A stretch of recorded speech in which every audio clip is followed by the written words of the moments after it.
आज जो बच्चों हम टॉपिक समझने जा रहे हैं डीएनए रेप्लिकेशन। डीएनए रेप्लिकेशन हमारे लिए बहुत ही इंपॉर्टेंट टॉपिक होता है। इस टॉपिक से हर साल नीट में एक नए क्वेश्चन तो आ ही जाता है। तो डीएनए रेप्लिकेशन की मैकेनिज्म कैसे होती है ये हमें बहुत अच्छे से आना चाहिए। आपके मॉड्यूल में डीएनए रेप्लिकेशन से पहले आरएनए वर्ल्ड लिखा हुआ है। आरएनए वर्ल्ड एनसीईआरटी भी पढ़ोगे तो वहाँ पे भी रेप्लिकेशन से पहले आरएनए वर्ल्ड लिखा हुआ है। लेकिन बच्चों वो आरएनए वर्ल्ड हम अभी नहीं समझेंगे। आरएनए वर्ल्ड के बारे में आपको आगे समझाया जाएगा और वो हम तब समझेंगे जब हम पूरा आरएनए कंप्लीट कर लें। आरएनए कंप्लीट होने के बाद ही आरएनए वर्ल्ड समझ में आता है। अभी हमने आरएनए के बारे में ज़्यादा नॉलेज नहीं लिया है तो हम आरएनए वर्ल्ड भी समझ नहीं सकते। तो आरएनए वर्ल्ड को आपको आगे समझाया जाएगा। पहले हम डीएनए रेप्लिकेशन समझने जा रहे हैं। डीएनए रेप्लिकेशन का मतलब होता है एक डीएनए से दो डीएनए का बनना, एक से दो का बनना, यही उसका रेप्लिकेशन है। रेप्लिकेशन मतलब एक तरह से हमें उसकी कॉपी करना है, जेरोक्स कॉपी बनाना है। तो हम यहाँ पर डीएनए से नया डीएनए बनाते। अब बात आती है डीएनए से नया डीएनए बनाने की ज़रूरत कब पड़ती है, मतलब कब ये डीएनए रेप्लिकेट होता होगा। डीएनए रेप्लिकेशन की ज़रूरत तब पड़ती है जब बच्चों सेल का डिवीज़न होता है। एक से जब दो सेल बनती है उसी टाइम ये डीएनए रेप्लिकेशन होता है। अगर हम अपनी सेल की बात करें तो यूकैरियोट्स में डीएनए रेप्लिकेशन जब होता है तो डीएनए रेप्लिकेशन तब किया जाता है जब सेल डिवीजन की एस फेज चलती है। आप सभी को पता है अगर हम यूकैरियोट्स में रेप्लिकेशन की बात करें तो कौन सी फेज में होता है, एस फेज में। सेल साइकिल आप सभी जानते हैं। सेल साइकिल की स्टार्टिंग होती है G1 से। G1 के बाद अगली स्टेज आती है S, फिर G2, फिर प्रोफेज, फिर मेटाफेज, एनाफेज और टीलोफेज। यही साइकिल चलती है। यहाँ पे मान लीजिए ये सेल है तो टीलोफेज के बाद यहाँ पर ऐसी दो सेल बनेगी, एक से दो बनेगी। तो यहाँ पर मान लीजिए अभी समझाने के लिए ले लिया कि इस सेल के अंदर यहाँ पर ये एक डीएनए है, यहाँ एक डीएनए है, सेल में डीएनए है। तो डिवीजन के बाद दो सेल चाहिए, तो दो सेल चाहिए तो नई सेल के लिए नया डीएनए बनाना पड़ेगा। यहाँ पर आगे जाके एक डीएनए इसमें चाहिए, एक डीएनए इसमें चाहिए, यानी एक से हमें आगे जाके डीएनए डबल करना है। तो डबल करने का काम कौन सी फेज में होता है, एस फेज में। ये आप सभी जानते भी हैं, रेप्लिकेशन हमेशा एस फेज में किया जाता है। लेकिन ये कैसे किया जाता है वो हम यहाँ पर अब समझने वाले हैं। बात समझ में? अच्छा, ये बात तो मैंने यूकैरियोट्स की बताई। बात करते हैं प्रोकैरियोट्स। प्रोकैरियोट्स के अंदर डीएनए रेप्लिकेशन कब होगा, तो बहुत अच्छे से ध्यान रखना। प्रोकैरियोट्स की बात करें तो प्रोकैरियोट में रेप्लिकेशन फिजन से ठीक पहले, बाइनरी फिजन से ठीक पहले ही यहां पर डीएनए का रेप्लिकेशन किया जाता है। बाइनरी फिजन का मतलब आप जानते हैं, जैसे मान लीजिए बैक्टीरिया के अंदर, अगर हम बैक्टीरिया की बात करें, बैक्टीरिया के अंदर आप लोग सभी जानते हैं कि बैक्टीरिया के अंदर ना तो माइटोसिस होता है ना मियोसिस होता है। इस तरह की सेल साइकिल का चलना माइटोसिस मियोसिस में होता है। कहां पर, माइटोसिस मियोसिस में। लेकिन बैक्टीरिया के अंदर ना तो माइटोसिस होता है ना मियोसिस होता है। बैक्टीरिया के अंदर तो एमाइटोसिस होता है। एमाइटोसिस मतलब एक तरह का वही बाइनरी फिजन। तो जब ये बाइनरी फिजन हो रहा होता है तो यहां मान लीजिए बच्चों समझाने के लिए ये सेल है, तो आगे जाके यहां पर एक से इस तरह से यहां पर दो सेल बनानी है। एक से यहां पर कितनी सेल बनानी है, दो। तो यहां पर जो डीएनए होगा, पहले इस डीएनए को यहां पर डबल करेंगे और फिर एक डीएनए इसमें ट्रांसफर हो जाएगा। यानी जब ये बाइनरी फ्यूजन हो रहा होगा उसी टाइम यहां डीएनए का रेप्लिकेशन करेंगे और फिर एक एक सेल में डिस्ट्रीब्यूट कर देंगे। अच्छा, बैक्टीरिया के अंदर G1, S, G2, prophase, metaphase जैसा कुछ नहीं होता, ये कुछ होता ही नहीं। तो यहां पर बाइनरी फ्यूजन के ठीक पहले रेप्लिकेशन होता है। एग्जाम में क्वेश्चन आ चुका है और बच्चों ने इसमें बहुत गलतियां की थी। एक बार बच्चों नीट में क्वेश्चन आया था, ई कोलाई मतलब बैक्टीरिया, ई कोलाई में डीएनए रेप्लिकेशन कब होता है, और उसमें आंसर वही था, एस फेज। तो एस फेज बच्चों गलत है, क्योंकि एस फेज बैक्टीरिया में नहीं चलती है। यहां पर तो बाइनरी फ्यूजन के ठीक पहले क्या करना पड़ेगा, रेप्लिकेशन करना पड़ेगा। तो यह पॉइंट बहुत इंपॉर्टेंट है, सबको अच्छे से ध्यान रखना है। कहां रेप्लिकेशन कब होता है, एक बार फिर पूछता हूं। यूकैरियोट में एस फेज, प्रोकैरियोट में बाइनरी फ्यूजन से ठीक पहले रेप्लिकेशन होता है। बात समझ में? अच्छा, डीएनए रेप्लिकेशन की मेथड, विधि की बात करें। डीएनए रेप्लिकेशन की विधि होती है अर्धसंरक्षी। अर्धसंरक्षी अगर मैं इसको इंग्लिश में कहूं तो इसे इंग्लिश में कहा जाता है सेमी कंजर्वेटिव। अर्धसंरक्षी, इसे अगर हम इंग्लिश में लिखना चाहे तो इसे हम लिख सकते हैं सेमी कंजर्वेटिव। नाम से बच्चों बहुत कुछ समझ में आता है। अर्धसंरक्षित सेमी कंजर्वेटिव, सेमी मतलब 50, 50% पार्ट पुराना ही कंजर्व रहता होगा, संरक्षित रहता होगा, इसलिए इसको अर्ध संरक्षी कहा जाता है। अच्छा, ये मेथड कैसे चलती है, इस मेथड के बारे में अब मैं आपको यहां पे समझाता हूं। अच्छा, बैक्टीरिया के अंदर हो चाहे यूकैरियोटिक सेल के अंदर हो, किसी भी सेल की बात करें तो हर सेल के अंदर रेप्लिकेशन की मेथड अर्ध संरक्षी होती है। इस अर्ध संरक्षी मेथड में हमेशा याद रखना 2 स्टेप होती है, 2 स्टेप में होता है। जैसे मान लीजिए बच्चों, ये यहां डीएनए है, अब इसे हमें 1 से 2 बनाना है, रेप्लिकेशन करना है। तो रेप्लिकेशन करने की सबसे पहली स्टेप आती है जिसे अकुंडलन कहा जाता है। अकुंडलन, इसी को अगर हम इंग्लिश में लिखें तो यह कहलाता है अनवाइंडिंग। इंग्लिश में अनवाइंडिंग और हिंदी में इसको अकुंडलन कहते हैं। अकुंडलन का मतलब है ये जो दोनों स्ट्रैंड आपको दिखाई दे रही है, दोनों को अलग अलग कर देना। मुझे बताओ, इनके बीच में कौन से बॉन्ड हैं? सभी को आना चाहिए, हाइड्रोजन बॉन्ड। तो इनके बीच के जो हाइड्रोजन बॉन्ड्स होते हैं, इन हाइड्रोजन बॉन्ड्स को तोड़ा जाता है और हाइड्रोजन बॉन्ड को तोड़कर इन दोनों स्ट्रैंड को ऐसे अलग अलग कर देना, यही अकुंडलन कहलाता है। अकुंडलन का मतलब हाइड्रोजन बॉन्ड तोड़कर दोनों स्ट्रैंड को अलग अलग कर देना, यह अकुंडलन होता है। यह तो यहां पर कहलाती है पहली स्टेप। अब बच्चों यहां पर चलती है इसकी दूसरी स्टेप, नई श्रृंखला का निर्माण। नई श्रृंखला का निर्माण मतलब ये जो स्ट्रैंड आपको दिखाई दे रही है, ये स्ट्रैंड मैं कह सकता हूं कि यहां पर ये स्ट्रैंड जो आपको दिखाई दे रही है, ये ओल्ड स्ट्रैंड है और ये भी ओल्ड है। ओल्ड मतलब पुरानी है। आप देख भी रहे हैं, ये पुराना डीएनए था, दोनों स्ट्रैंड को अलग कर दिया। अच्छा, ये पुरानी स्ट्रैंड है। अब इन्हीं पुरानी स्ट्रैंड की मदद से नई स्ट्रैंड का निर्माण करते हैं। जैसे यहां पर आप देखोगे तो ये यहां पर ओल्ड स्ट्रैंड थी, यहां पर आपको समझाने के लिए ये मैंने कह दिया, ये ओल्ड स्ट्रैंड थी, ये ओल्ड स्ट्रैंड थी, जो ब्लैक कलर वाली दिखाई दे रही है, ओल्ड। और अब इस ओल्ड स्ट्रैंड की मदद से यहां पर ये नई स्ट्रैंड का निर्माण हुआ। तो यहां पर आप देख रहे हैं कि ये बच्चों यहां पर ऐसे न्यू स्ट्रैंड और यहां पर ऐसे न्यू स्ट्रैंड का निर्माण हुआ। मतलब ओल्ड स्ट्रैंड की मदद से नया बनता है। मतलब ये जो नई बनी है रेड कलर की, इस पुरानी पे निर्भर होकर बनती है। जैसे अगर पुरानी स्ट्रैंड में यहां एडिनिन है तो नई स्ट्रैंड में थाइमिन आएगा, यहां ग्वानिन है तो साइटोसिन आएगा। तो पुरानी स्ट्रैंड की मदद से ही यहां नई स्ट्रैंड का निर्माण किया जाता है। अब ध्यान से देखो, ये जो नया डीएनए बना, ये वाला पूरा नया डीएनए है। इस नए डीएनए को ध्यान से आप देखो, क्या इस नए डीएनए में दोनों स्ट्रैंड नहीं है? सोच समझ के आंसर देना, बहुत अच्छे से सीखना है टॉपिक। क्या दोनों स्ट्रैंड नहीं है? नहीं, दोनों स्ट्रैंड तो नहीं है। इसमें एक स्ट्रैंड तो पुरानी है और एक तो पुराना ही है। तो इसमें एक पुराना है, मतलब मैं कह सकता हूं 50% पार्ट तो पुराना ही संरक्षित है और 50% पुराना संरक्षित है, इसलिए लिखा जाता है अर्ध संरक्षी, सेमी कंजर्वेटिव, कि 50% तो पुराना ही कंजर्व है, पुराना ही संरक्षित है, इसलिए मेथड का नाम लिखा गया सेमी कंजर्वेटिव। तो मेरा क्वेश्चन, जब नया डीएनए बनता है तो उसमें दोनों स्ट्रैंड नहीं होती है? नहीं, दोनों स्ट्रैंड नहीं होती है, उसमें केवल एक स्ट्रैंड नहीं होती है, एक तो पुरानी ही रहती है। चाहे इसमें भी आप देखो, एक ओल्ड है एक नई है, एक पुरानी रहेगी एक नई रहेगी। और 2 स्टेप का काम है, ये मैं आपसे बार बार पूछा करूंगा। रेप्लिकेशन में कितनी स्टेप चलती हैं? तो 2 स्टेप।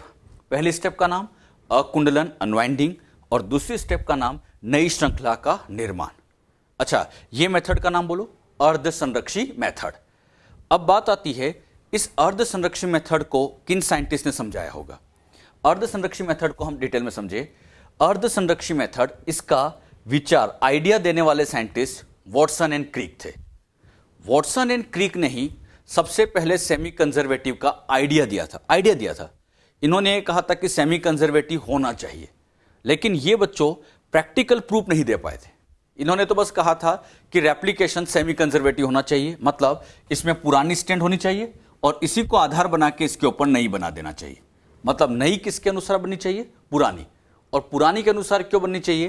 क्योंकि यहां ए है तो सामने टी आएगा, कॉम्प्लीमेंट्री आएगा।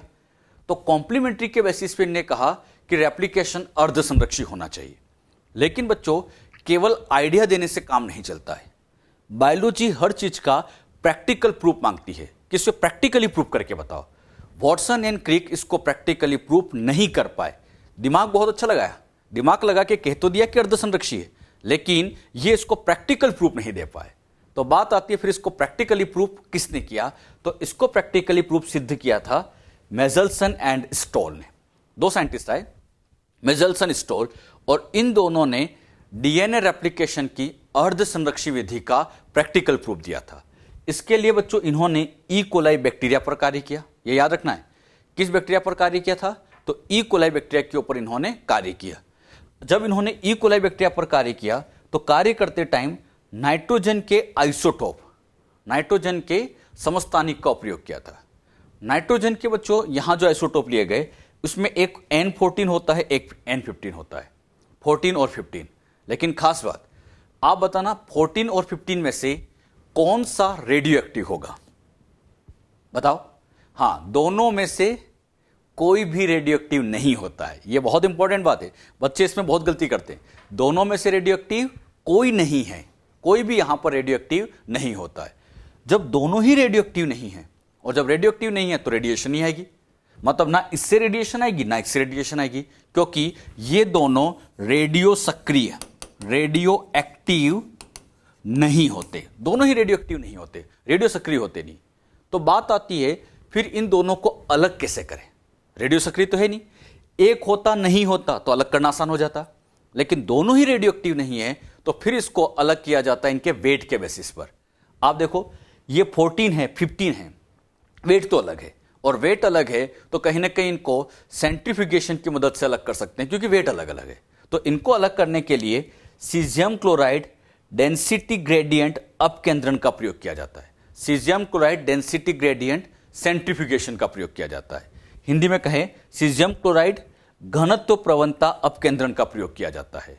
घनत्व मतलब डेंसिटी, प्रवणता मतलब ग्रेडियंट, तो उसके आधार पर इन्होंने समझाया था। अच्छा, इसका उपयोग क्यों करते हैं? ध्यान समझिएगा। यह बच्चों आपको समझाने के लिए सामान्य सेंट्रीफ्यूज है। सामान्य सेंट्रीफ्यूज जो काम में लिया गया, अब इसके अंदर 14 और 15 को रखा।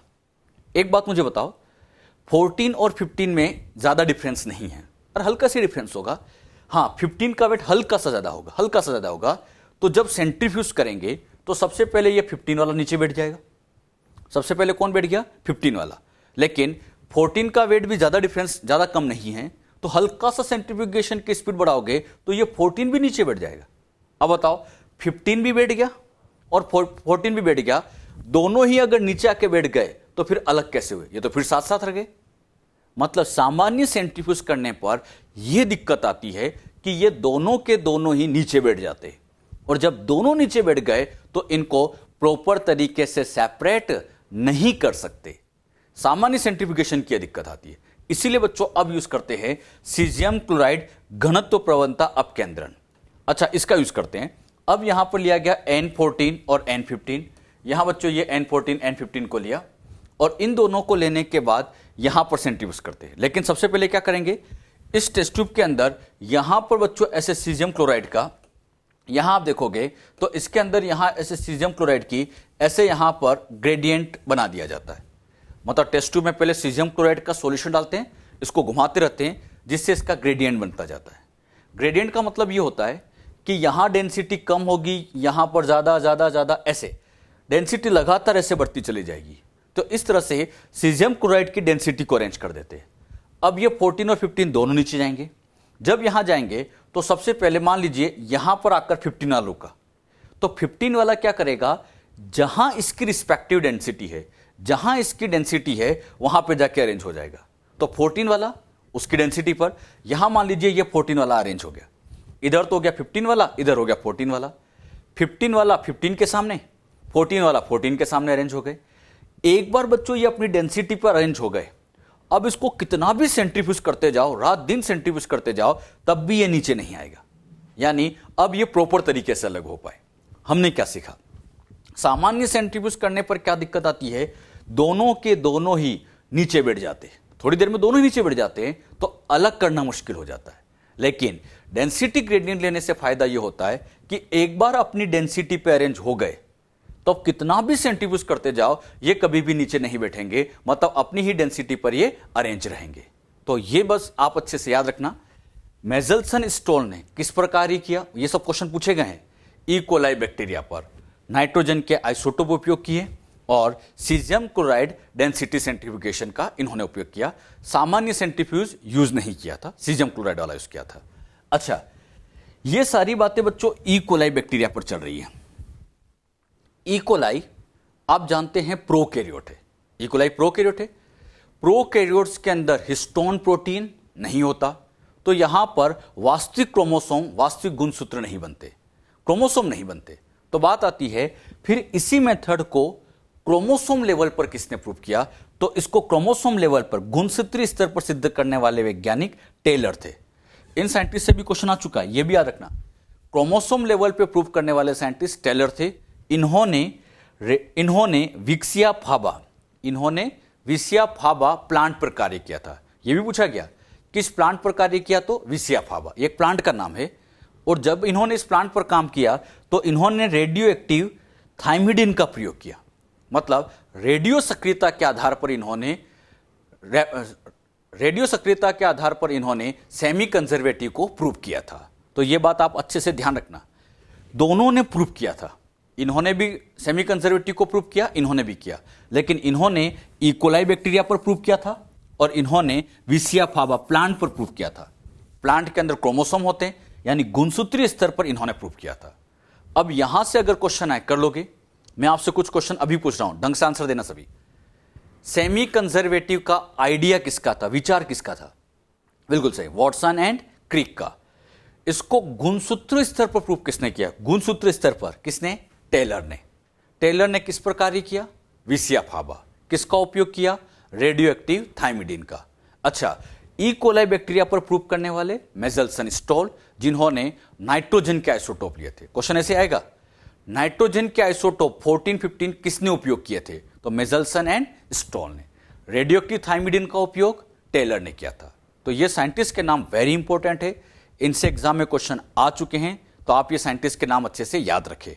अब इनमें से मेजल्सन एंड स्टॉल ने कैसे प्रूव किया होगा, इस चीज को मैं आपको और डिटेल में समझाऊंगा। अच्छा, यहां पर दोनों का तरीका लगभग सेम ही था। एक अगर आप समझ जाओगे तो सेम इनका भी था। मैं आपको यहां पर मेजल्सन स्टॉल वाला ही समझाऊंगा। आपके एनसीईआरटी में भी इन्हीं का एक्सपेरिमेंट समझा रखा है, तो वही हम समझने जा रहे हैं। इनके एक्सपेरिमेंट को समझने से पहले एक छोटी सी बात आपको पहले क्लियर कर दे।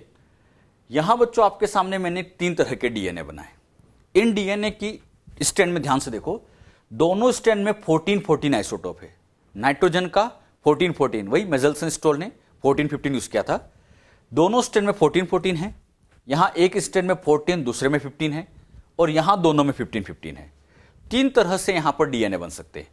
अब इन तीनों में ध्यान से देखोगे, 14 + 14 टोटल वेट, हाँ हम कह सकते हैं कि इसका टोटल वेट 28 आएगा, यही आएगा। 14-15 टोटल वेट 29, और समझाने के लिए इसका वेट ले लिया मैंने 30। अब इन तीनों को कंपेयर करके देखें तो तीनों में से यह सबसे भारी है क्योंकि वेट ज्यादा है, यह सबसे हल्का है क्योंकि वेट कम है। तो जो 14-14 वाला डीएनए होता है, इसको हम हल्का डीएनए कहते हैं। हल्का, या इसको आप सामान्य डीएनए भी कह सकते हैं। सामान्य डीएनए इसलिए कहा जाता है क्योंकि बच्चों हम सबकी सेल में यही आपको देखने को मिलेगा। अपनी सबकी सेल के अंदर यही वाला डीएनए सामान्य रूप से पाया जाता है। मतलब अपनी सेल में नाइट्रोजन का 14 आइसोटोप ही होता है, 14 ही होता है। क्लियर? अच्छा, यहां एक 14 है, एक 15 है, तो एक तो इसका भाग आ गया, एक इसका भाग आ गया, तो दोनों का हाइब्रिड बन गया। तो इसको हम हाइब्रिड या संकरित डीएनए कह सकते हैं। अच्छा, मैं क्वेश्चन की लैंग्वेज में कहूं संकरित डीएनए, समझ जाओगे, मतलब 14-15 वाला डीएनए। अच्छा, इसमें वेट सबसे ज्यादा है, तो ऐसे डीएनए को हम भारी डीएनए कहते हैं। तो 3 तरह के डीएनए, ये हल्का, ये संकरित और ये भारी। अब बच्चों इन तीनों को उठा के हमने यहां पर सीजियम क्लोराइड वाली ट्यूब में डाला। ये बच्चों सीजियम क्लोराइड वाली डेंसिटी ट्यूब में डाला, और ट्यूब में डालने के बाद ऐसे यहां 3 बेंड्स देखने को मिले। अब इन 3 बेंड्स में से आप दिमाग लगा के बताना, ये वाला बेंड्स किसका है? इन तीनों में से बताना, हल्का, संकरित या भारी। सबसे ऊपर वाले की बात कर रहा हूं। वेरी गुड, ये किसका होगा? हल्का, क्योंकि हल्का वाला ऊपर रह जाएगा। अच्छा, ये बीच वाला संकरित, और सबसे नीचे वाले की अगर हम बात करें तो ये होगा भारी डीएनए। बात समझ में? मतलब ये हल्का डीएनए, ये संकरित डीएनए और ये भारी डीएनए। अब अगर क्वेश्चन में ऐसे बनाया जाए, ऐसे टेस्ट ट्यूब बना दे और नीचे की तरफ बेंड बनाए, कहां? नीचे की तरफ ऐसी लेयर बेंड बना दे तो समझ जाना वो भारी है। बीच में बनाए तो संकरित है, और ऊपर की तरफ बनाए तो समझ जाना हल्का है। डीएनए के ऊपर ऐसे लिखा नहीं होता मैं भारी हूं, मैं हल्का हूं। यहां से आपको पहचान में आता है कि सबसे ऊपर दिख जाए मतलब समझ जाना है कि वो हल्का है, सबसे नीचे दिखे मतलब समझ जाना कि वो भारी है। कैसे पहचानते? क्लियर हुआ? इनके एक्सपेरिमेंट में, मेजल्सन एंड स्टॉल के एक्सपेरिमेंट में, यहां पर बच्चों सबसे पहले इस कल्चर मीडियम पर ई कोलाई की सेल को ग्रो कराया गया। कल्चर मीडियम लिया गया जिसपे ई कोलाई की सेल ग्रो करा रहे हैं। इसमें अभी डीएनए 14 सामान्य डीएनए होता है जो कि 14 होता है। यहां पे जब इसको ग्रो कराते हैं तो संवर्धन माध्यम में एक केमिकल डाला जाता है NH4Cl। NH4Cl इसको हम कह सकते हैं अमोनियम क्लोराइड। इस अमोनियम क्लोराइड में आप ध्यान से देखोगे तो इसमें आपको नाइट्रोजन दिखाई दे रहा होगा, दिख रहा है? अमोनियम क्लोराइड के अंदर क्या नजर आ रहा है बच्चों? नाइट्रोजन। और यही नाइट्रोजन आगे जाके जब ये सेल के अंदर जाएगा, संवर्धन माध्यम यहां भरा हुआ है, यहां से जब ये सेल के अंदर जाएगा तो यही नाइट्रोजन नाइट्रोजन बेस का निर्माण करता है और यही नाइट्रोजन बेस फिर डीएनए के निर्माण में कार्य करेगा। अब खास बात, अगर यहां नाइट्रोजन 15 है, दिमाग लगाना बच्चों, यही सीखने वाली बात है। संवर्धन माध्यम में नाइट्रोजन कौन सा है? 15 है, तो इससे फाइनली जो डीएनए बनेगा वो डीएनए भी 15 वाला ही बनेगा। अगर संवर्धन माध्यम में 15 तो डीएनए भी 15 वाला बनेगा।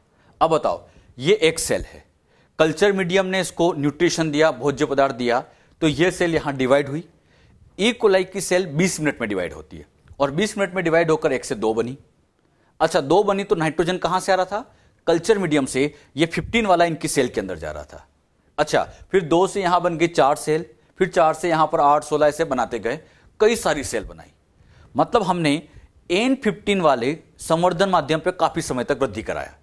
जब इसको लंबे समय तक वृद्धि कराया जाए तो फाइनली इनमें से इन सेल्स के डीएनए को उठा के देखा जाए तो यहां दोनों स्ट्रैंड में 15-15 आ गया। अब मैं नहीं बताऊंगा ये 15 कहां से आ गया, आप दिमाग लगाओ। हां, ये 15 कहां से आ गया? क्योंकि बच्चों कल्चर मीडियम का 15 सेल के अंदर गया होगा, तो इसी वजह से जब ये बार बार गया तो दोनों स्ट्रैंड के अंदर 15-15 आ गया। मेजल्सन स्टोल ने पहला कार्य यही किया, ऐसी ई कोलाई की सेल का निर्माण किया जिसकी दोनों स्ट्रैंड में 15-15 हो, मतलब दोनों स्ट्रैंड में भारी डीएनए हो। अब बच्चों उन्होंने क्या किया, यहां से इस सेल को उठाया, भारी वाली को, इसको उठाया और एक नए संवर्धन माध्यम पर इसको पहुंचा दिया। बताओ अभी इसका डीएनए कौन सा है? तो इसका डीएनए अभी यही 15-15 वाला है। अरे इसी सेल को उठा के यहां रख रहे। लेकिन खास बात क्या है, इस बार जो संवर्धन माध्यम लिया जा रहा है इसमें नाइट्रोजन का 14 आइसोटोप है। यहां कौन सा था? 15। बहुत अच्छे सीखना, इसमें 15 था लेकिन यहां बदल के 14 कर दिया और ये 14 है, तो फाइनली जो डीएनए बनेगा वो 14 वाला बनेगा। अब सोचो, यहां पर कल्चर मीडियम में 14 रखा है तो सेल के अंदर भी 14 जाएगा, अरे यही तो जाएगा। और यहां पर जब ये 1 से 2 सेल बनेगी तो मुझे बताओ यहां पर जो डीएनए बैठा था क्या ये रेप्लिकेट होगा? यस होगा। और रेप्लिकेशन करते टाइम वही दोनों स्टेप, बताओ पहली स्टेप सबको आनी चाहिए। हां, पहली स्टेप का नाम अनवाइंडिंग। मतलब अनवाइंडिंग का मतलब दोनों स्ट्रैंड को अलग करो। यहां बच्चों आपको सिखाने के लिए मैं ऐसे बना रहा हूं, दोनों स्ट्रैंड को अलग किया, यहां लिख दिया N15 N15। अरे ये दोनों स्ट्रैंड थी, इन दोनों को अलग कर दिया। अरे सीधी सी बात है, अकुंडलन कर दिया। अब बताओ क्या करें? नई श्रृंखला का निर्माण। लेकिन खास बात, नई श्रृंखला के लिए नाइट्रोजन तो चाहिए। अब नाइट्रोजन आता संवर्धन माध्यम में से। संवर्धन माध्यम में नाइट्रोजन कौन सा है? 14। जब ये 14 सेल के अंदर जाएगा तो फाइनली बच्चों जब यहां पर नई स्ट्रैंड बनेगी तो इस नई स्ट्रैंड में आ जाएगा N14, यहां आ जाएगा N14। तो बताओ 15 तो हो गया पुराना वाला और 14 हो गया नया वाला। तो इसमें एक स्ट्रैंड पुरानी है, एक नई है। 50% पुराना ही कंजर्व है, मतलब हम कह सकते हैं कि ये अर्ध संरक्षी है, ये सेमी कंजर्वेटिव है। यानी यहां पर इस सेल के, इन सेल्स के डीएनए को चेक किया जाए तो इन सेल्स के डीएनए में, इनके डीएनए को जब चेक किया जाए तो एक 14 होगा, एक 15 होगा, एक 14 होगा, एक 15 होगा। मतलब एक स्ट्रैंड ये वाली पुरानी वाली है तो एक नई वाली होगी। एक पुरानी होती है और एक नई होती है। अरे बात समझ में? एक बात ये दिमाग में अभी बहुत अच्छे सीखना, नई स्ट्रैंड 14 बनेगी या 15 बनेगी, ये डिसीजन संवर्धन माध्यम लेता है। संवर्धन माध्यम में अगर 14 है तो नई स्ट्रैंड 14 बनेगी। एक बार फिर सुन लेना, संवर्धन माध्यम में 14 है तो नई श्रृंखला हमेशा 14 की बनेगी और 14 की जब यहां नई श्रृंखला बनी तो ये डीएनए इस तरह से बने।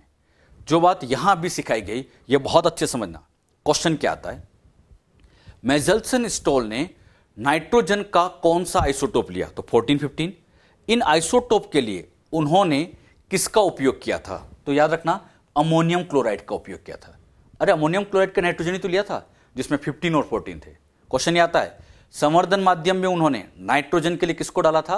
अमोनियम क्लोराइड को डाला था। और सबसे इंपॉर्टेंट बात, नया डीएनए कैसा बनता है ये कल्चर माध्यम से डिसाइड किया जाता है। जो बेसिक बातें यहां पे समझाइए, ये सब आपको अच्छे से आना चाहिए। अब इसी को थोड़ा सा डिटेल में आपको समझाते हैं। सबसे पहले उन्होंने कौन सा डीएनए तैयार किया जिसके दोनों स्ट्रैंड में 15-15 था। यहीं से मैं बात को शुरू करता हूं। दोनों स्ट्रैंड के अंदर बच्चों ये 15-15 था। क्लियर? अभी यहां बताना, बहुत ध्यान से इसको सुन लेना। अभी यहां बताना टोटल डीएनए कितने हैं? एक। अरे एक ही तो डीएनए, स्ट्रैंड 2 है लेकिन डीएनए तो एक ही है। अब इसमें बताओ 14-14, यहां 14-14 है ही नहीं मतलब 0 है। 14-15 है ही नहीं मतलब 0 है। 15-15 एक है मतलब शुरुआत का डीएनए एक था और वो भी 15-15 था। बताओ हल्का था, संकरित था या भारी था? भारी था। अब ये कैसे पता चला होगा कि ये भारी है? कोई डीएनए पे लिखा तो नहीं होता कि मैं भारी हूं। तो कैसे पता किया उन्होंने क्या किया, मेजल्सन स्टोल ने इसको उठा के सेंट्रीफ्यूज किया और जैसे सेंट्रीफ्यूज किया उन्हें लेयर नीचे की तरफ मिली। ये देखा था उन्होंने एक्सपेंड करके, उन्हें लेयर नीचे की तरफ मिली और जैसे नीचे की तरफ लेयर मिली समझ जाना चाहिए कि यहां पर जो डीएनए होगा वो भारी होगा। बात समझ में? यह भारी वाला होगा क्योंकि भारी वाले तो नीचे पहुंचेगा। अब उन्होंने क्या किया, इस डीएनए को उठा के ई कोलाई की पहली जनरेशन लाना चालू किया। ई कोलाई की पहली जनरेशन आती है 20 मिनट में, सबको याद रखना टाइमिंग। ई कोलाई में सेल डिवीजन 20 मिनट। अब यहां पर जो अमोनियम क्लोराइड लिया गया संवर्धन माध्यम में, सबसे इंपॉर्टेंट नाइट्रोजन का यहां पर 14 वाला आइसोटोप लिया जा रहा है। कौन सा? N14 वाला। अच्छा, स्टार्टिंग का डीएनए 15-15, संवर्धन माध्यम में 14 लिया गया। और यहां पे अब इसको सोल्व करते हैं। मुझे बताना आप लोग अच्छे से, अगर यहां 1 से 2 डीएनए बनाना है, पहली स्टेप बताओ, एक बार फिर पूछ रहा हूं मैं आपसे। पहली स्टेप, दोनों को क्या किया जाए? अलग अलग। तो यहां पर सबसे पहले इन दोनों को अलग करेंगे। ये अलग कर दिया। बताओ ये क्या है? ये इसी तरह से आपको क्वेश्चन भी सोल्व करने। ये कौन सा वाला है? 15 और ये कौन सा वाला है? 15। अरे ये दोनों अलग अलग कर देना है। अब नया बनाना है। नया कौन सा बनेगा? 14 या 15? बोलो बच्चों। हाँ, यहां पर 14 है तो इसका मतलब यहां पर जब नया बनेगा तो यहां नया ऐसे 14 बन जाएगा, यहां नया ऐसे 14 बन जाएगा। अरे यही तो होगा। तो ऐसे 2 डीएनए तैयार हो जाएंगे। यहां पे बच्चों ये दोनों डीएनए मैंने ऐसे बना दिए, ये बना लिए। अब यहां पर आपसे पूछूं टोटल डीएनए कितने आ गए? 2। तो यहां पर इन्हीं बातों को अब मैं आपसे पूछ रहा हूं कि यहां पर टोटल डीएनए कौन कौन से है। तो यहां पर जब आप चेक करोगे तो टोटल डीएनए 2 आ गए। अब इन 2 में सोच समझ के बताना, 2 में 14-14 कितना है चेक करो। हाँ 14-14 ना यहां है, साथ साथ नहीं है, यहां भी साथ साथ नहीं मतलब 0 है। 14-15 इसके अंदर है। इसके अंदर आप देख रहे हैं कि यहां पर इसके अंदर इस तरह से 14-15 है, इसके अंदर भी 14-15 है। अरे है। अच्छा 15-15 साथ साथ नहीं है, साथ साथ नहीं मतलब 0 है। यानी पहली पीढ़ी में टोटल 2 डीएनए बने, उनमें से 14-14 नहीं था, 14-15 2 थे, 15-15 0 थे। अब यहां पर ये कौन सा डीएनए है? लाइट है, हाइब्रिड है या संकरित है? किस तरह का है? भारी है, हल्का है या संकरित है? ये चेक करना है। कैसे चेक करें? हाँ, यहां पर इसको उठा के वही सेंट्रीफ्यूज किया गया। अब बताना लेयर कहां मिलेगी? अच्छा, जब इन डीएनए को उठा के लेयर डाली गई, लेयर चेक की गई तो यहां पर इस बार बीच में लेयर मिली।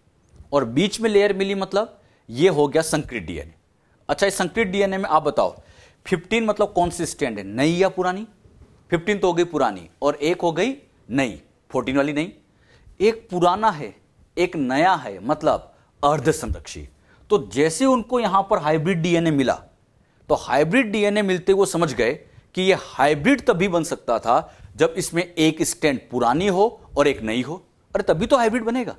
तो जैसे ही उन्होंने बीच में लेयर दिखी समझ गए हाइब्रिड डीएनए, एक पुराना है एक नया है, मतलब रेप्लिकेशन की मेथड यहां सेमी कंजर्वेटिव अर्ध संरक्षित चल रही है। इस तरह से उन्होंने प्रैक्टिकली प्रूव किया था। बात समझ में? और ये किसका एक्सपेरिमेंट पढ़ रहे हैं हम? मेजल्सन एंड स्टोल का। क्लियर? अच्छा, ये तो यहां पर इसकी पहली जनरेशन है। आगे की जनरेशन लाना है, ला सकते हैं बच्चों। कैसे लाएं? यहां पर नई जनरेशन लाना है, सेकंड जनरेशन लाना है, तो फिर से वृद्धि कराते हैं। सेकंड जनरेशन लाने के लिए अब यहां टाइमिंग 40 मिनट। बात आती है 40 मिनट कैसे? 40 मिनट इसलिए बच्चों क्योंकि हमें इसकी सेकंड लाना है। तो 20 मिनट यहां खर्च हुए और 20 यहां भी खर्च हुए तो टोटल 40 है। अब बच्चे यहां बड़े कंफ्यूज होते हैं कि सर 20 होना चाहिए। अरे 20 तो इसकी थोड़ी ना ला रहे, इसकी तो ये फर्स्ट है। हम क्या ला रहे? सेकंड, मतलब शुरू से गिनो। और शुरू से गिनो तो 20 यहां का, 20 यहां का, तो टोटल 40 है। अरे इसकी तो फर्स्ट जनरेशन है, हम सेकंड लिख रहे हैं, मतलब शुरू से गिनना है। तो 20 यहां गिनो, 20 यहां गिनो, तो 40 मिनट। एनसीईआरटी में भी 40 मिनट ही लिखा है, जो कि सही है। बच्चे कई बार ये डाउट पूछते हैं कि सर यहां तो 20 मिनट होना चाहिए, नहीं 40 ही सही है, क्योंकि सेकंड लिख रहे हैं तो हमें शुरू से गिनना है। क्लियर? अब पहले मुझे इतना बताओ, सबको आना चाहिए। यहां 2 डीएनए है, तो सेकंड जनरेशन में टोटल डीएनए कितना मिलेगा? डबल कर दो, 2 का डबल मतलब 4। क्या वो 4 आप बना सकते हो? तो वो 4 कौन से होंगे, ये बच्चों आपको बनाना ना चाहिए। पहले तो यहां पर क्या करो, इन दोनों को अलग करो। ये बच्चों यहां पर 15 वाला अलग किया, और यहां पर इसी तरह से ये 14 वाला अलग किया। अरे 15 14 अलग कर दिए। फिर इसमें भी इन दोनों को अलग करो, तो ये यहां पर 14 वाला अलग किया, और ये यहां पे बच्चों इस तरह से 15 वाला अलग कर दिया। मतलब इन दोनों को अलग किया और इन दोनों को अलग कर दिया। पहला काम तो अकुंडन। अब बताओ, नई चेन बनानी है, मैं नहीं सिखाऊंगा। नई चेन 14 बनाए या 15 बनाए, ये आप डिसाइड करेंगे। हाँ, नई चेन कौन सी बनेगी? कल्चर मीडियम के हिसाब से। कल्चर मीडियम में क्या रखा है, देखो 14 रखा है, तो नई चेन जब यहां बनाएंगे तो यहां पर नई चेन 14 वाली, मतलब इधर भी 14, इधर भी 14, इधर भी 14 और इधर भी 14। ये इस तरह से अपने को कॉपी में बनाना आना चाहिए। अब ये बिना देखा देख बनाओ आप, तब समझ में ज्यादा अच्छा आता है। मतलब ऐसे 14 वाली बनाओ, तो यहां पर ये इस तरह से टोटल 4 डीएनए बन गए। अरे यही तो 4 यहां बनाए, यही सेम, ये वाला यहां बना रखा है, ये वाला यहां बना रखा है, ये दोनों इधर इधर बना रखे। अब यहां पर आपसे वही क्वेश्चन पूछा जाए कि टोटल डीएनए कितना है, बताओ बच्चों। यहां टोटल डीएनए गिनो कितने, 1 2 3 4 डीएनए। और वो सारी बातें अब मैं आपसे पूछ रहा हूं। यहां पे बच्चों जब इन सब के बारे में पूछा जाएगा तो आप लोग सभी को अच्छे से आंसर देना आना चाहिए। यहां पर सबसे पहला क्वेश्चन मेरा, टोटल डीएनए बताइए बच्चों कितने हैं? 4। 1 2 3 4 हो गए। अच्छा 14 कितना है, गिनो, सबको आना चाहिए। 14 एक ये है और एक ये है, तो 14 एक और एक 2 हो गए। क्लियर? 14 गिना जाए तो 14 एक ये है और एक ये है, तो 14 ये 2 हो गए। 15 तो साथ में कहीं नहीं है, साथ में कहीं नहीं है, तो यहां पे 0 हो जाएंगे। अब यहां पर डीएनए 4 में से 2 तो हो गए। बताओ 14 मतलब ये हो जाएंगे यहां पर हल्के डीएनए, मतलब लाइट डीएनए, और ये यहां पे हो जाएंगे हाइब्रिड डीएनए। अब इनको चेक करना है तो यहां टेस्ट ट्यूब में चेक किया जाए। आप देखो, ऊपर लेयर मिली और बीच में लेयर मिली, नीचे मिली नहीं, क्योंकि नीचे वाला 0 है। दिखाई दे रहा सबको? ये 0 है तो नीचे लेयर नहीं मिलेगी। तो इस बार यहां पर 2 लेयर दिख रही है। बताइए, पहले लेयर एक थी नीचे, अब लेयर बीच में थी, यहां चेक किया तो 2 लेयर आ गए। क्वेश्चन भी ऐसे घुमा के पूछेंगे, कितने मिनट की वृद्धि के पश्चात 2 लेयर देखने को मिली? कितने मिनट? 40 मिनट की अगर वृद्धि करा दे तो 2 लेयर आ जाती है। एक बात बच्चों आप बड़ा ध्यान से देखिएगा, बहुत अच्छे सीखने की कोशिश करना आप। यहां बताओ 15 वाले 2 है, अलग अलग है। इसमें भी 15 2 तो है लेकिन अलग अलग है। मुझे बताओ यहां 15 की नंबर क्यों नहीं बढ़ रही है? 15 2 है, इधर भी 15 2 है, अलग अलग ही है। ये 15 के नंबर 2 ही क्यों है, जबकि 14 तो ऐसे बढ़ता जा रहा है? ऐसा क्यों? हाँ, वेरी गुड। 14 की नंबर इसलिए बढ़ रही है क्योंकि कल्चर मीडियम में 14 है, तो नया 14 बनता जा रहा है। तो यहां पे 15 2, यहां पर 15 2, यहां 15 2। तो बताओ अगली बार मैं पूछता तो 15 फिर से 2 ही होंगे। अब यहां पर अगली जनरेशन ले ली गई, थर्ड जनरेशन। टाइमिंग पूछा जाए तो कितना आ गया? 60 मिनट। और यहां पर अब आप बताना, इन सब का आंसर देना, टोटल डीएनए कितना, ये सबको आंसर देना आना चाहिए। टोटल डीएनए बताओ, 4 है तो यहां कितने? डबल। हाँ, ये टोटल डीएनए हो जाएंगे 8, कर सकते हैं। अब बताइएगा 15 यहां 0 है तो यहां पे भी 0 ही रहेगा, क्योंकि 15 वाले 2 अलग अलग है, अगली बार भी तो अलग ही रहेंगे, और अगली बार अलग अलग रहेंगे तो इनकी संख्या तो 0 ही रहेगी। यानी ये तो हमेशा अब 0 0 चलता जाएगा। अब बताओ यहां 15 अलग अलग 2 है तो अगली बार भी अलग अलग 2 ही रहेंगे, तो इसका मतलब 8 में से 2 ये बचे, तो बाकी बचे तो सब लाइट के होंगे और वो 6 होंगे। और लाइट की संख्या, हल्के की संख्या आप देखो बढ़ गई, 6 हो गई। बात समझ में? अच्छा, ये कौन सी जनरेशन में पूछा मैंने आपसे? थर्ड। अब मैं एक जनरेशन और आगे निकालता हूं समझाने के लिए। यहां से मैंने एक जनरेशन और आगे ली, 4th जनरेशन। पहले तो बताओ टाइम कितना? यहां 60 है तो यहां 80। बताना 4th जनरेशन में टोटल डीएनए 4 के डबल कितने हो जाएंगे? सॉरी 8 के डबल 16। ये टोटल डीएनए कितने हो जाएंगे? 16। बताइए ये कितना होगा 0, ये कितना होगा 2, फिक्स है 2 है, और ये निकाला जाए 16 में से 2 गए तो ये कितने हो जाएंगे 14। तो 4 जनरेशन में निकाल सकते हैं, even 5th generation 6th generation, किसी भी जनरेशन में आपसे पूछा जाए सब निकाल सकते हैं। बस इतना ध्यान रखना है, इतना समझाने के बाद 2-3 बातें इंपॉर्टेंट है। पहली बात तो ये ध्यान रखना है, नया डीएनए कौन सा बनेगा ये कल्चर मीडियम से निर्धारित किया जाता है कि कल्चर मीडियम में 14 है या 15 है, क्या दिया है तो कल्चर मीडियम में 14 तो 14 बढ़ता जाएगा, 15 होता तो 15 बढ़ता जाता है, जो दिया है वो बढ़ता जाएगा। तो कल्चर मीडियम में 14 तो 14 की संख्या आप देखो हर बार यहां पर 0 थी, यहां 2 हुई, 6 हुई, 14 हुई, बढ़ती चली जा रही है। बात समझ में आ रही?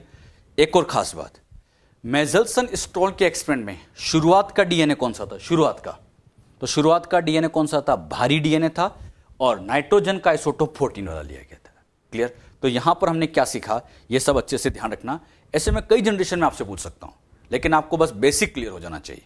और एक सबसे इंपॉर्टेंट बात फिर से पूछता हूं, यहां पर 15 की संख्या क्यों नहीं बढ़ रही है, 14 ही क्यों बढ़ रहा है?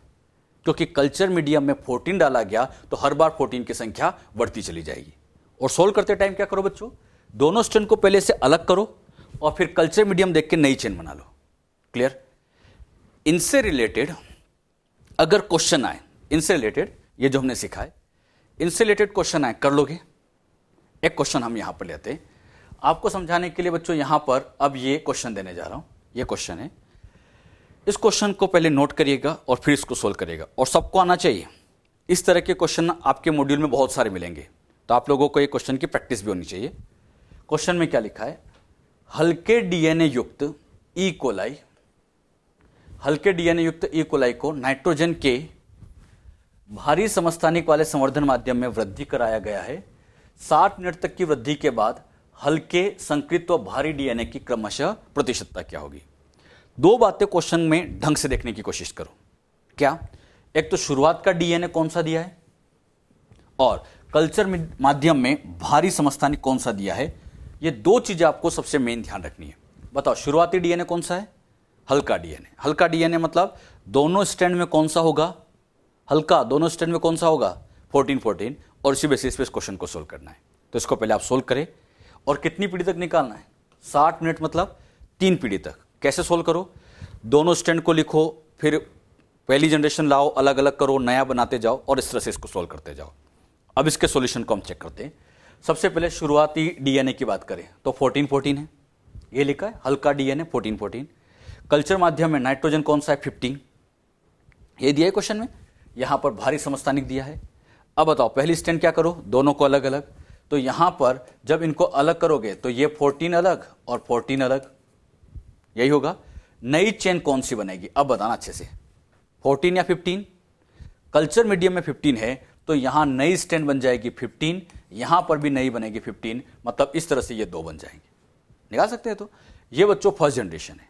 अब बताओ सेकंड जनरेशन निकालना है। सेकंड जनरेशन 20 के बजाय 40 मिनट हो गया। अच्छा नाइट्रोजन हम 15 क्यों ले रहे हैं? क्योंकि क्वेश्चन में दिया है, क्वेश्चन में यही दिया है। अब बताओ फिर क्या करें? हाँ, अब यहां पर फिर से इन दोनों को अलग करो। इन दोनों को जब अलग करोगे तो ये बच्चों यहां पर 15 और ये 15 वाला अलग हुआ।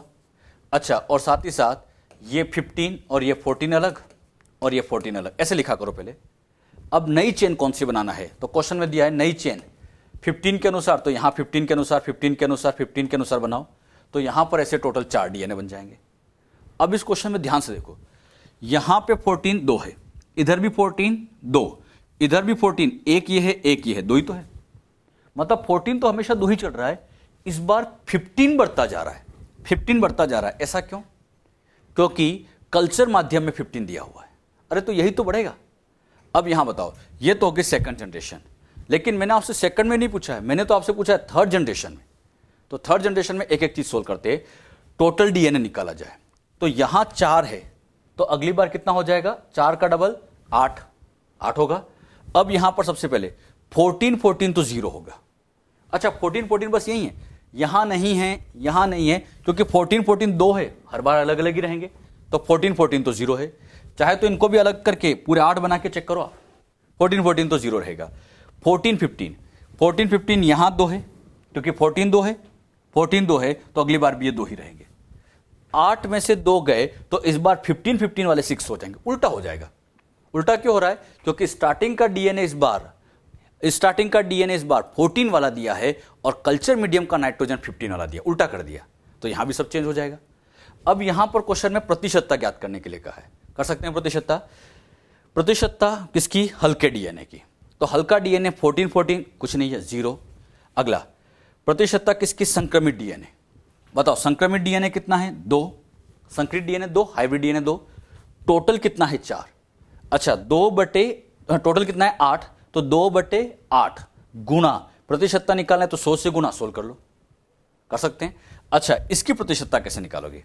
भारी वाले की 6/8, तो हम लिख सकते हैं भारी डीएनए की प्रतिशतता 6/8 गुणा 100, सोल्व कर सकते हैं। तो यहां पर इसका जो आंसर आ जाएगा ये आ जाएगा 75%।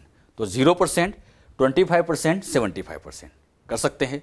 ये तो बच्चों आपको समझाने के लिए एक टिपिकल क्वेश्चन क्या है, क्योंकि मैंने थर्ड जनरेशन में जाके पूछा है। एग्जाम में तो सेकंड जनरेशन तक ही आता है, लेकिन आपको समझाने के लिए मैंने थर्ड में जाके पूछ लिया है। लेकिन आपको प्रैक्टिस के लिए इस तरह के क्वेश्चन किया जा रहे हैं, कर सकते हैं ऐसे क्वेश्चन। एक क्वेश्चन और प्रैक्टिस के लिए हम लेते हैं। ये बच्चों क्वेश्चन आपके सामने दिया है, पहले क्वेश्चन को नोट करो और इस बार तो सबका आंसर आना चाहिए। 2 चीजें देखना अच्छे से, शुरुआत का डीएनए कौन सा दिया है और कल्चर मीडियम में नाइट्रोजन कौन सा दिया है, बस ये ध्यान रखना है। क्या है क्वेश्चन में? संकरित डीएनए वाले ई कोलाई को नाइट्रोजन के हल्के समस्थानिक वाले संवर्धन माध्यम में वृद्धि करा रहे। ये ई कोलाई की सेल है और कहां वृद्धि करा रहे हैं? हल्के समस्थानिक वाले में। और इस बार आपको द्वितीय पीढ़ी में ही ज्ञात करना है, तृतीय तक नहीं जाना है। द्वितीय में इन सबकी प्रतिशतता ज्ञात करनी, कर सकते हैं, सोल्व करो।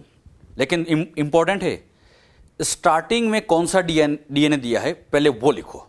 कौन सा लिखा है बच्चों? संकरित, मतलब एक 14 एक 15 यहां पर ले लिया, एक 14 एक 15 ले लिया।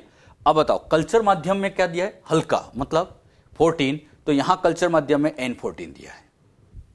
अब मुझे समझाने की जरूरत नहीं, अब तो प्रैक्टिस आनी चाहिए आपको कि कैसे इसको सोल्व किया जाए। सबसे पहले दोनों स्टैंड को अलग अलग करो, एक बार फिर बता देता हूं। दोनों को अलग किया जाए तो ये बच्चों यहां 15 और ये यहां पर ऐसे 14 अलग हो गए, अलग अलग कर दो। अब मैं फिर पूछ रहा हूं आपसे, नया कौन सा बनेगा, 14 या 15? कल्चर माध्यम से डिसाइड कराओ। कल्चर माध्यम में क्या दिया? 14, मतलब ये बन जाएगा 14, ये बन जाएगा 14। अच्छा यहां 15 एक है, इस बार भी 15 एक ही रहा है, 15 बढ़ ही नहीं रहा है, क्यों? हाँ क्यों नहीं बढ़ेगा? क्योंकि यहां नाइट्रोजन 14 है तो 14 बढ़ता जाएगा। तो इस बार यहां पर ये 2 डीएनए बन जाएंगे, यही तो 2 डीएनए है। ये समझाने के लिए मैंने यहां पर इस तरह से बना दिया। अच्छा अगली बार, ये तो फर्स्ट जनरेशन, अब लेते हैं सेकंड जनरेशन, कर सकते हैं सोल्व। सेकंड जनरेशन में पहले इन दोनों को अलग करो अलग। यहां पर इन दोनों को जब आप अलग करोगे तो यहां जब अलग हुआ तो ये हो गया 14 और ये यहां पर अलग किया गया तो ये यहां हो गया 15। फिर बच्चों यहां पर इनको अलग किया गया, इसको अलग किया तो ये 2 बने। एक बार फिर सुन लेना, सब अच्छे से समझना। इसको अलग किया तो 2 बने, इसको भी अलग करोगे तो ये 2 और बनेंगे। अच्छा ये कौन से होंगे? ब्लैक कलर वाले 14। नई स्टैंड कौन सी बनेगी? 14, तो यहां पर भी 14, यहां पर भी 14, यहां पर भी 14 और यहां पर भी 14। टोटल डीएनए को चेक कर लो तो यहां भी 15 एक है, इस बार भी 15 तो एक ही रहेगा। और चेक कर सकते हैं इस तरह से। तो यहां ये डीएनए इस तरह से बना लिया हमने। अब यहां पर जो जो आपसे पूछा गया है वो आप सोल्व करते जाए, कर लेंगे सोल्व। सबसे पहले टोटल डीएनए गिनो, बताओ बच्चों टोटल डीएनए कितने दिखाई दे रहे हैं? 4। 14 1 2 3, तो 14 3 है। 14 अकेला 1 है। 15 तो यहां है नहीं तो 0 हो गया। अब तो क्वेश्चन में कोई दम ही नहीं बचा है, जिसकी परसेंटेज पूछी गई। एक एक करके सोल्व करते हैं। हल्का डीएनए कितना दिखाई दे रहा है? 3, कितने में से? 4 में से। प्रतिशतता निकालनी है तो 100 से गुणा कर लो, आंसर बिल्कुल सिंपल। अच्छा यहां पर अगला संकरित डीएनए कितना है? 1, कितने में से? 4 में से, तो 1/4 गुणा 100, सोल्व कर लो। अच्छा भारी डीएनए 15 तो है ही नहीं, मतलब 0, तो ये हो गया 75%, ये 25% और ये 0%। तो इस तरह से इनको सोल्व किया जा सकता है, कर सकते हैं ऐसे क्वेश्चन। तो ऐसे घुमा फिरा के क्वेश्चन बनाए जाए, आपको आना चाहिए। चीजें तो सेम वही है, बस 2 बातें ध्यान रखनी है, शुरुआत का डीएनए क्या है और कल्चर माध्यम में नाइट्रोजन क्या है। क्लियर? प्रैक्टिस के लिए मैं एक क्वेश्चन और आपको देता हूं।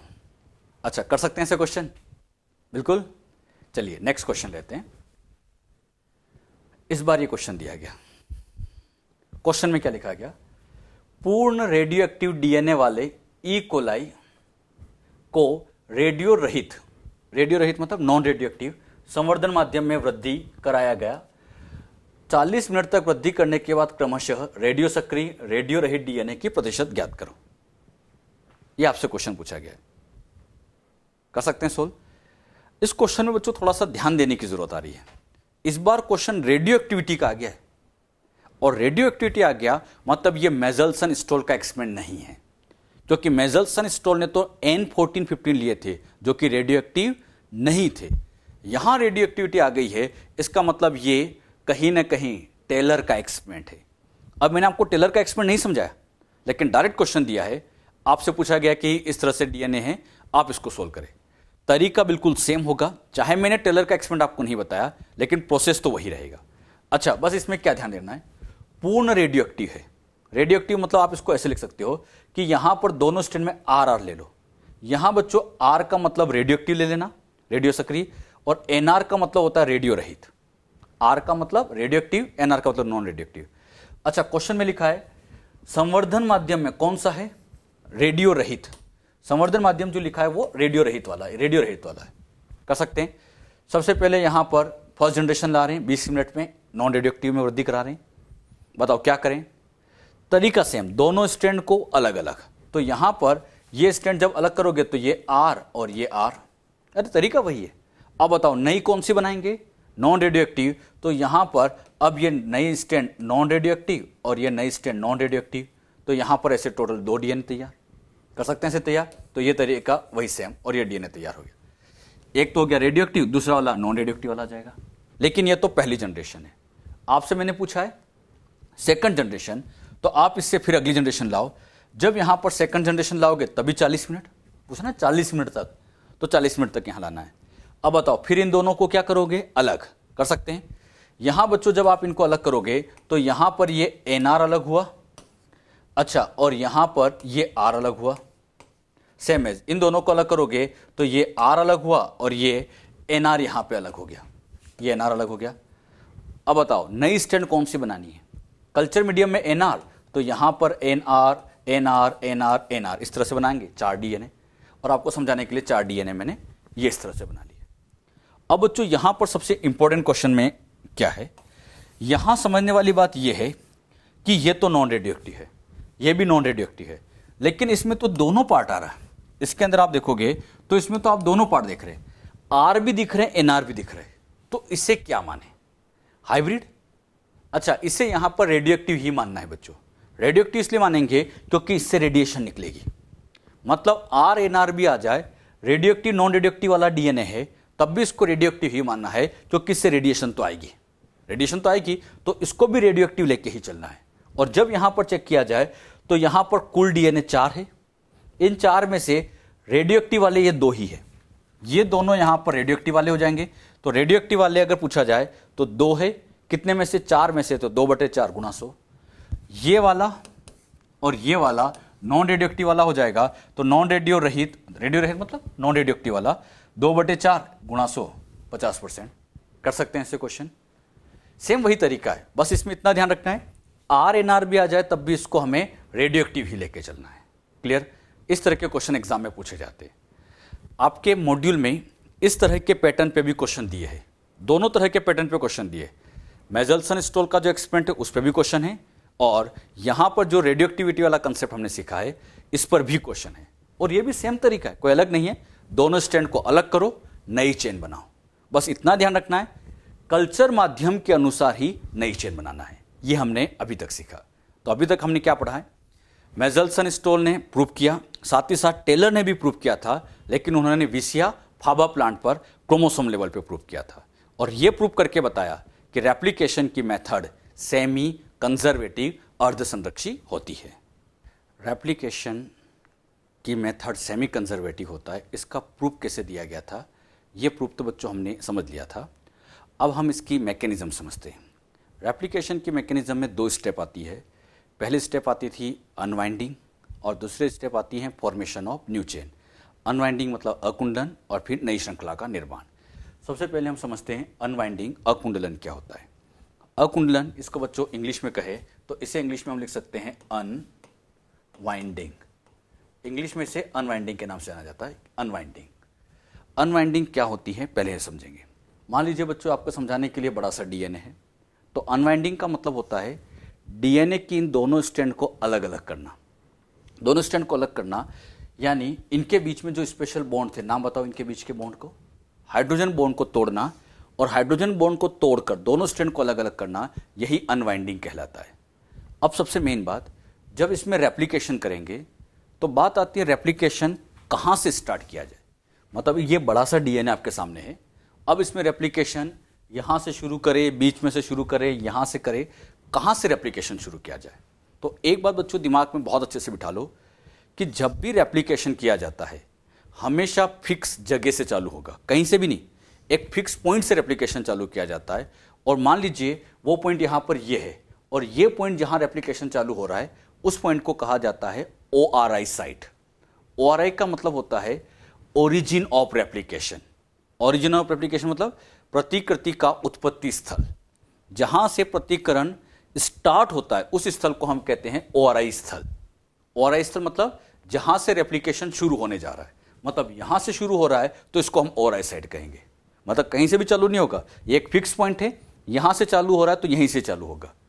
प्रोकैरियोट में जैसे हम बैक्टीरिया की बात करें, और जो मैं समझा रहा हूं ये बैक्टीरिया में समझा रहे हैं, बैक्टीरिया में इस पूरे डीएनए पर केवल ऐसी एक ही ORI साइट मिलेगी, एक ही ORI साइट होती है।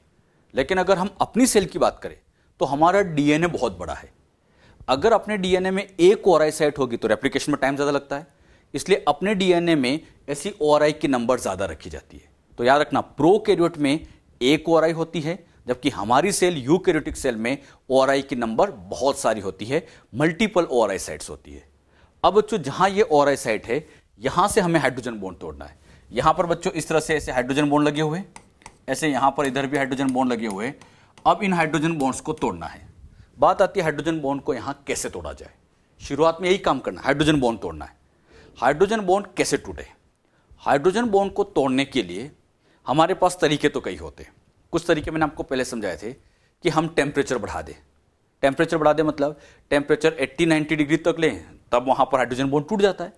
अब मैंने क्या किया, इस सेल को उठा के हाई टेम्परेचर पर रखा और कहा कि हाइड्रोजन बॉन्ड टूट जाओ। हाई टेम्परेचर पे बच्चों हाइड्रोजन बॉन्ड तो टूटेंगे, सेल ही खत्म हो जाएगी। अरे इस हाई टेम्परेचर पे तो सेल में आग लग जाएगी। तो इसका मतलब यहां पर आप हाई टेम्परेचर का यूज नहीं कर सकते, क्योंकि अपनी बॉडी को अगर आप हाई टेम्परेचर पर रखोगे तो अपने में तो आग लग जाती है बेटे। तो इसका मतलब हाई टेम्परेचर का यूज तो नहीं करेंगे। एक तरीका और होता है कि हम क्षारीय माध्यम में रखें, एल्केलाइन माध्यम में रखें।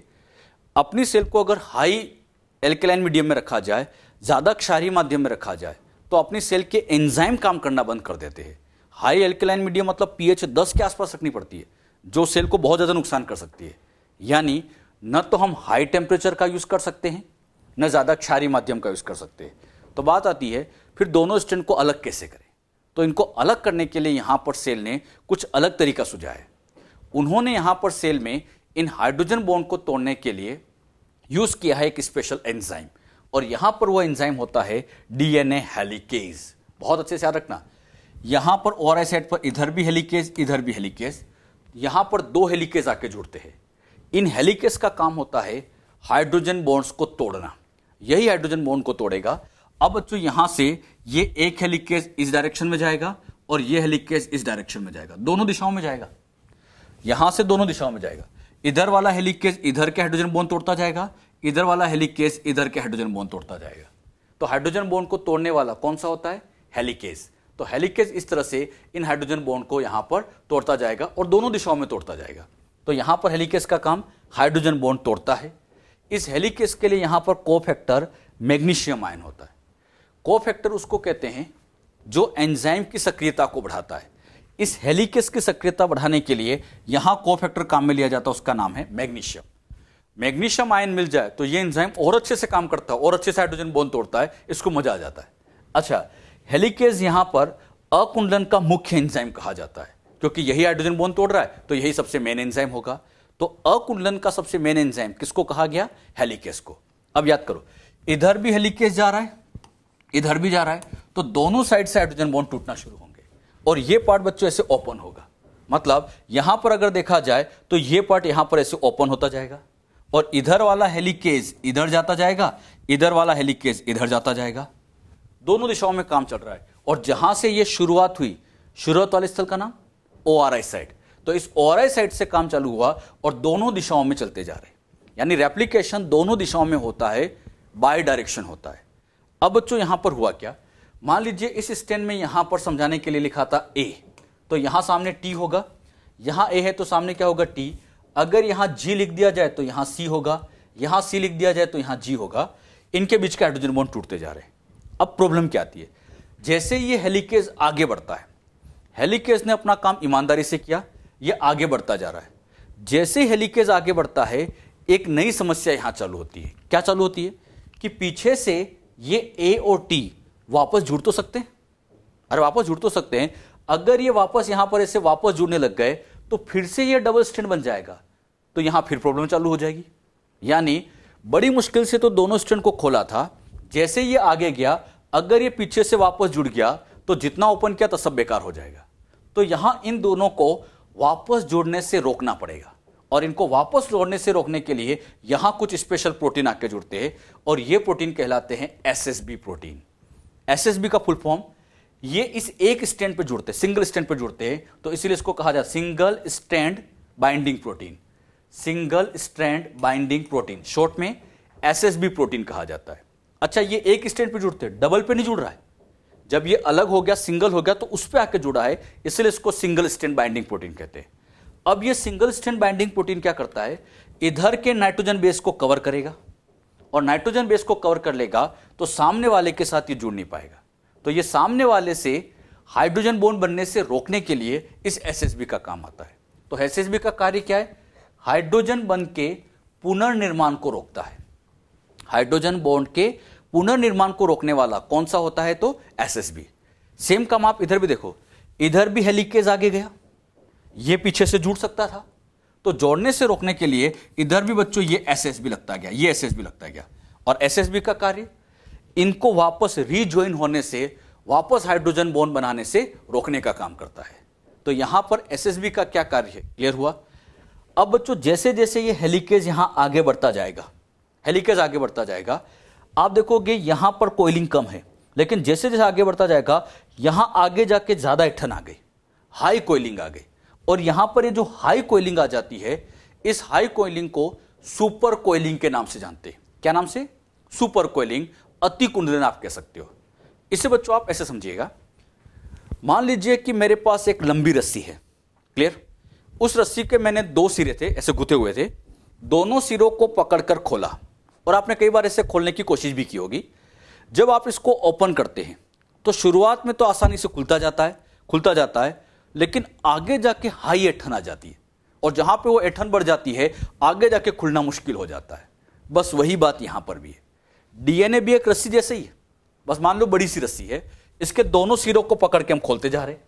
स्टार्टिंग में तो खुल रहा है, लेकिन आगे जाके अति कुंडलन आ गया और ये अति कुंडलन आने की वजह से यहां पर इसको ओपन करना बहुत मुश्किल हो जाएगा। यानी इस अति कुंडलन को रोकना पड़ेगा, अति कुंडलन को रोकना पड़ेगा। और इस अति कुंडलन को रोकने के लिए यहां पर एक स्पेशल प्रोटीन आके बैठ गया जिसका नाम था टोपोआइसोमरेज। और यही टोपोआइसोमरेज अति कुंडलन को रोकता है। अति कुंडलन में हुआ क्या है, मान लीजिए रस्सी थे, उसमें ज्यादा घुमाव हो गया, मान लीजिए उसको ज्यादा घुमा दिया तो ज्यादा घूम गया, तो इसलिए अति कुंडलन हो गया। अब ये टोपोआइसोमरेज क्या करता है, यहां से पहले दोनों स्ट्रैंड को काटता है, ऐसे काटता है। काटने के बाद अगर ये ऐसे क्लॉकवाइज घुमा है तो ये उसको उल्टा घुमा देगा। आपने किया भी होगा कि मान लीजिए रस्सी में ऐंठन इधर से लगा है, खोलना है तो उल्टा घुमा दो। सेम काम ये भी यही करता है कि अगर ये ऐसे घुमा है तो उसको उल्टा घुमा देगा ताकि ये कोइलिंग सामान्य हो जाए। तो टोपोआइसोमरेज ने इसको पहले काटा और कट करने के बाद इसकी कोइलिंग को सामान्य कर दिया। इवन कट होते ही उसकी कोइलिंग अपने आप रिलैक्स होने लग जाती है, क्लियर, अपने आप वो रिवर्स घूम जाता है। अब बताओ, यहां कोइलिंग सामान्य हो गई, किसने कराई, टोपोआइसोमरेज ने। अब बच्चों यहां इन दोनों सिरों को जोड़ना है तो यही टोपोआइसोमरेज इसको इससे और इसको इससे जोड़ देता है। ये ऐसे बच्चों इसको इससे और इसको इससे जोड़ देता है और जैसे इसको इससे जोड़ेगा ये अतिकुंडलन सामान्य कुंडलन में आ जाएगा। और ये काम किसने कराया? टोपोआइसोमरेज। तो टोपोआइसोमरेज का बहुत सिंपल सा कार्य अतिकुंडलन को रोकता है। अब यहां पर भी सेम कहानी, सबको आना चाहिए अच्छे से। बताओ, ये हेलिकेज हाइड्रोजन बॉन्ड तोड़ता जा रहा था, आगे जाके कुंडलन ज्यादा हो गया, नाम बोलो अतिकुंडलन, इंग्लिश में कहें सुपर कोइलिंग। रोकना है तो यहां पर ये प्रोटीन आके बैठा, नाम बताओ बच्चों, टोपोआइसोमरेज। नाम याद रखना है, टोपोआइसोमरेज। इस टोपोआइसोमरेज का काम अतिकुंडलन को रोकता है। मतलब यहां अगर ऐसे कोइलिंग है तो उल्टा घुमा देगा, उल्टा घुमाते कोइलिंग सामान्य। उसके बाद यहां पर इनको जोड़ने का काम भी यही टोपोआइसोमरेज खुद कर देता है। मतलब टोपोआइसोमरेज बड़ा अच्छा काम करता है, पहले खुद काटता है, कोइलिंग को सामान्य कराता है और फिर खुद ही चिपका के भी आता है, खुद ही यहां जोड़ देता है। तो टोपोआइसोमरेज इस अतिकुंडलन को रोकने का कार्य कर रहा है। देखा जाए तो इसमें टोटल 3 एंजाइम या प्रोटीन काम कर रहे हैं। कौन कौन से? हेलिकेज। बताओ बच्चों क्या काम कर रहा है? डीएनए हेलिकेज, दोनों तरफ हाइड्रोजन बॉन्ड तोड़ता जा रहा है, क्लियर। एसएसबी का कार्य बताओ? हाँ, दोनों को रीजॉइन होने से, वापस जुड़ने से रोकता जा रहा है। और टोपोआइसोमरेज का काम होता है अतिकुंडलन को यहां पर रोकना। तो यहां पर तीनों के क्या कार्य क्लियर हुआ? एक बार फिर सुन लेना। हेलिकेज का काम हाइड्रोजन बॉन्ड को तोड़ना, एसएसबी का काम हाइड्रोजन बॉन्ड के पुनः निर्माण को रोकना, रीजॉइनिंग से रोकना, और टोपोआइसोमरेज सुपर कोइलिंग को रोकना। अब इन तीनों में से सबसे मेन कौन है? तो सबसे मेन तो हेलिकेज ही है, क्योंकि अकुंडलन के अंदर हमें हाइड्रोजन बॉन्ड तोड़ना है, यही मेन काम है। और हाइड्रोजन बॉन्ड तोड़ने में ये एक्सपर्ट है। तो हेलिकेज को ही कहा जाता है अकुंडलन का मुख्य एंजाइम। और ये कैसे प्रोसेस होती है, ये डायग्राम भी आप बना के रखिए। डायग्राम से समझोगे तो समझ में आ जाएगा, लिखा हुआ तो अपने मॉड्यूल में सब है। आप इस डायग्राम को ध्यान से समझेंगे तो आपको और अच्छे से क्लियर हो जाएगा। डायग्राम में क्या समझा, क्लियर हुआ? अब मैं आपसे पूछता हूं, रेप्लिकेशन जहां से शुरू हुआ उस पॉइंट का नाम? बिल्कुल, ओआरआई साइट। ओआरआई साइट पर पहले कौन बैठता है? हेलिकेज। एक दिशा में या दोनों दिशा में। हेलिकेज क्या करता है? हाइड्रोजन बॉन्ड तोड़ता है। वापस जुड़े ना तो रोकने वाला, हाँ, एसएसबी। और सुपर कोइलिंग रोकने वाला टोपोआइसोमरेज। तो किसके क्या क्या कार्य रहे ये सब आप अच्छे से ध्यान रखिए, क्लियर। तो हमने क्या समझा? अकुंडलन के अंदर हमने स्टेप नंबर 1 के अंदर सबसे पहला, अकुंडलन की क्रिया निश्चित स्थल पर प्रारंभ होती है, जिसे हम ओआरआई प्रतिकरण की उत्पत्ति कहते हैं।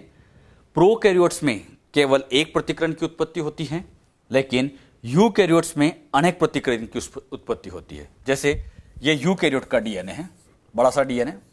तो इस यूकैरियोट के डीएनए पर यहां पे बच्चों इधर भी ओआरआई, इधर ओआरआई, इधर ओआरआई, इधर ओआरआई।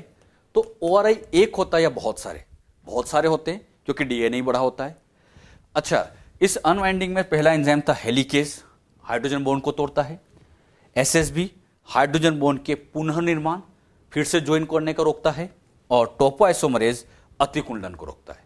तो किसके क्या कार्य थे ये क्लियर हुआ सबको अच्छे से? तो ये भी बच्चों आप ध्यान रखिए।